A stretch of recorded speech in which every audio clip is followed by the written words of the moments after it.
Reporters here in Lagos. Let's begin with the story we are tracking about the country's president-elect, Asiwaju Bola Tinubu, who has now returned to Nigeria after more than 4 weeks in Europe. His aircraft touched down at Abuja at about 4:30 p.m. today. The president-elect, who traveled out of the country since the 21st of March, returned to take charge of proceedings and give direction ahead of the 29th of May inauguration.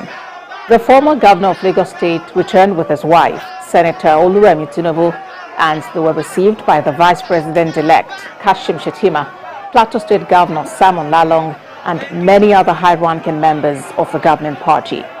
This is as the National Working Committee of the governing All Progressives Congress prepares to meet with the president-elect to take a position on the zoning of the National Assembly leadership. The trip, according to the office of the president-elect, was to enable him rest and to plan for transition program ahead of his inauguration as the 16th president of the Federal Republic of Nigeria.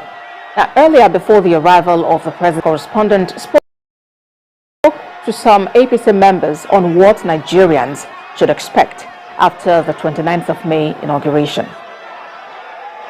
To give him a welcome cause for him to accept to contest as a president. It's a welcome development in our party, APC. Winning is another thing, a step forward, 10 times, 100 times, that this is a person we want in this country, who can change so many things in this country. The man who is going to rebuild our hope, and our hope is on him. We are hoping that by the time it will be sowing on 29th of May, things, a lot of the things are going to change. Youth will be happy, the old will be happy, and even Nigeria will be happy. This is the man we'll be waiting for. That's why we are here, to give you a welcome support, to say this is the man we wanted in this country. It's the man we've been waiting for, and that's why we are here. And for the party, it's a new dawn. It's a new dawn for the party. It's a new dawn for Nigeria. And also, if you remember, this is the era for renewed hope. Now, he's a man, a president who has an action plan, a president who is actually ready, a president-elect who will be sworn in, inshallah, on the 29th of May 2023 as the executive president, the president of the Federal Republic of Nigeria. And what we're saying is we have a man who's been prepared for over 30 years, we have a man who has a plan to take action, and we have a man who's ready to actually hit the ground running from day one. And we're quite glad. You can see the number of people here today.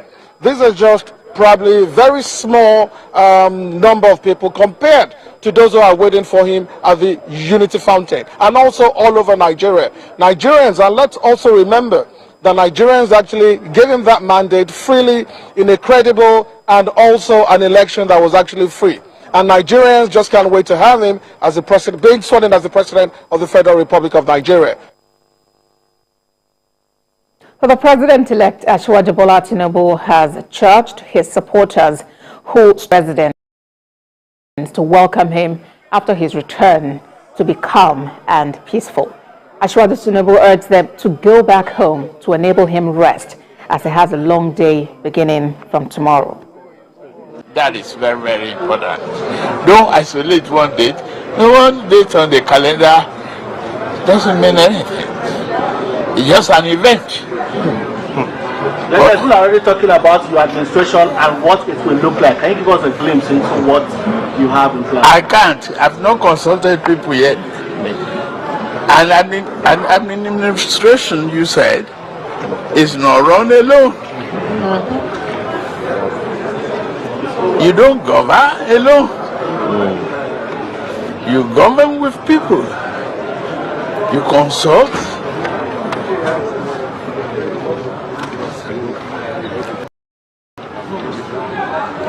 And then hit the ground running. And it's the same country, right? Isn't it? So, thank you very much. Okay.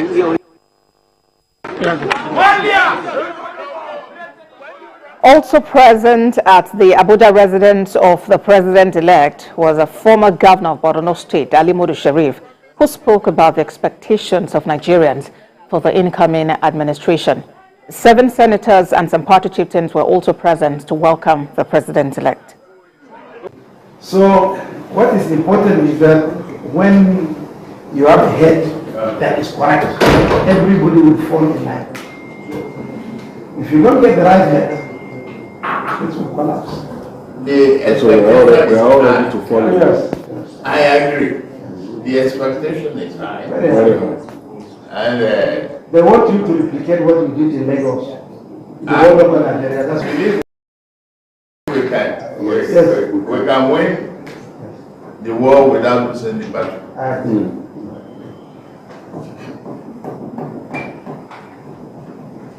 Nigeria is for all of us. Now we have to build it, construct it, reform, reconstruct it.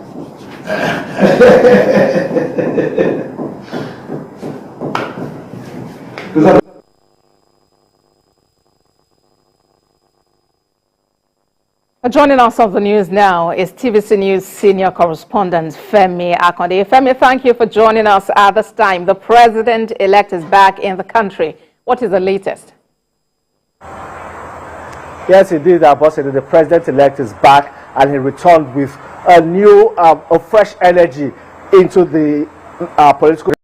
Return has injected the fresh energy into the political space. We can see the excitement among his supporters, people from contiguous states around the FCT, from Nasarawa, from Kogi State, from Niger State, all troops to the presidential wing of the Nnamdi Azikiwe International Airport to welcome the president-elect. We saw the motorcade that accompanied him from the airport straight to his private residence here in Abuja, before he later threw his gate open, allowed them in and addressed them, spoke to them, assured them that indeed the slogan of his manifesto, which is renewed hope, will be actualized once he hits the ground running after he's sworn in on the 29th of May. But one thing that was quite instructive when Asiwaju addressed his supporters was that he promised, or he reiterated his commitment to running an inclusive government. When he was asked to give a glimpse of what his administration will look like, he said he will still need to consult. It's not a one-man show.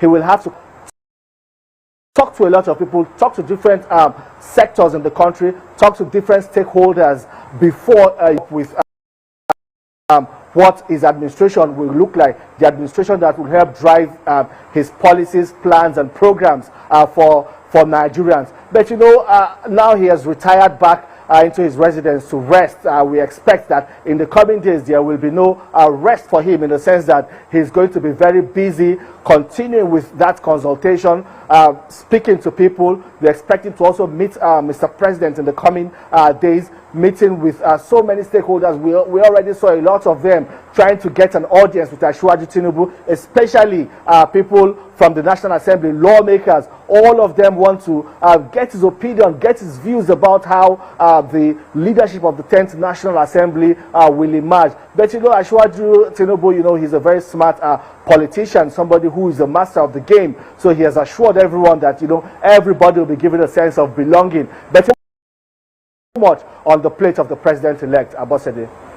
So much on the president-elect's plate, and it's just about 35 days to the inauguration, which will be on the 29th of May. Let's talk about some of these expectations. He himself has mentioned that the expectations of Nigerians will definitely be met. Talk to us more about what those who gathered around had to say about the coming administration. Yes, for all of those that gathered around, you know, they believed in him from the onset. That is why they cast their ballot for him at the presidential election. And indeed, he scored the highest number of votes and was returned elected. So what they want moving forward is a lot of the things he promised, his party promised Nigerians, for the youth to change the unemployment rate. For the students, you know, he is promising them that, well, 4 years in university will be 4 years, putting an end to ASU strike, ensuring that students get access to credits, ensuring that civil servants also get access to credit facilities, car loans, mortgages, and all of that. Revamping the economy, and also fighting insecurity to a standstill. All of those are what people expect, that as soon as they hit the ground running, as soon as his cabinet is formed, that all of these things, the plans on actualizing all of these things will be laid down, and indeed Nigerians will begin to reap the dividends of our democracy. Abosede. Femi, what do we know about the president-elect's plan to go to the Defense House? Well, the Defense House is a place where every president-elect uses as an office. It's because it's kind of a very conducive where they receive visitors and all of that. But you know, we have seen Shiwaju residents, and he also has an office space in his residence where he has been able to carry out his activities. So it's just up to the president-elect. Wherever he feels most comfortable with is where he would use to run the affairs of the office of the president-elect for now. But you know, there is still activity going on at the Defense House. You know, there are some administrative officers working with the president-elect who are now working from the Defense House, and we believe from time to time Bola Tinubu, president-elect, will also go to the Defense House. But majorly what we have seen is that a lot of his activity is from his residence and all other places around Abuja. But for the Defense House, activities are ongoing there, and you also know that the Transition Committee has already set the ball in motion, and most of the meetings and some of the activities of the Transition Committee also take place at the Defense House. All right, Femi, thank you for that update. We'll get back to you for more on the president-elect's arrival.